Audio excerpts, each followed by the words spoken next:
মুক্তিযোদ্ধা কোটার মতো ২০২৪ সালের অভ্যুত্থানে হতাহতদের পরিবারের সন্তানদের সরকারি বিদ্যালয়ে ভর্তির ক্ষেত্রে ৫% কোটা নির্ধারণ করেছে অন্তর্বর্তীকালীন সরকার।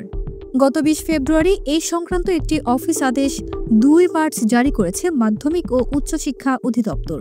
আদেশ বাস্তবায়নে স্কুল ও কলেজ অধ্যক্ষদের নির্দেশনা দেওয়া হয়েছে। আদেশে বলা হয়েছে, মুক্তিযোদ্ধা পরিবারের সন্তান এবং জুলাই গণ অভ্যুত্থান ২০২৪-এ আহত বা শহীদ পরিবারের সদস্যদের সরকারি মাধ্যমিক বিদ্যালয়ে ভর্তির জন্য ৫% আসন সংরক্ষিত থাকবে। আসন নির্ধারণের ক্ষেত্রে সংশ্লিষ্ট প্রমাণপত্র বা গেজেটের সত্যায়িত কপি আবেদনপত্রের সঙ্গে যুক্ত করতে হবে এবং ভর্তির সময় মূল কপি প্রদর্শন করতে হবে।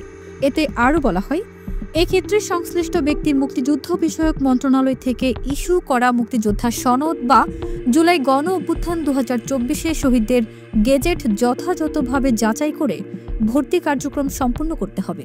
মুক্তিযুদ্ধে এবং জুলাই গণ অভ্যুত্থানে আহত বা শহীদ পরিবারের সদস্যদের পাওয়া না গেলে মেধা তালিকা থেকে এই আসনে ভর্তি করতে হবে বলেও বিজ্ঞপ্তিতে প্রকাশ করা হয়।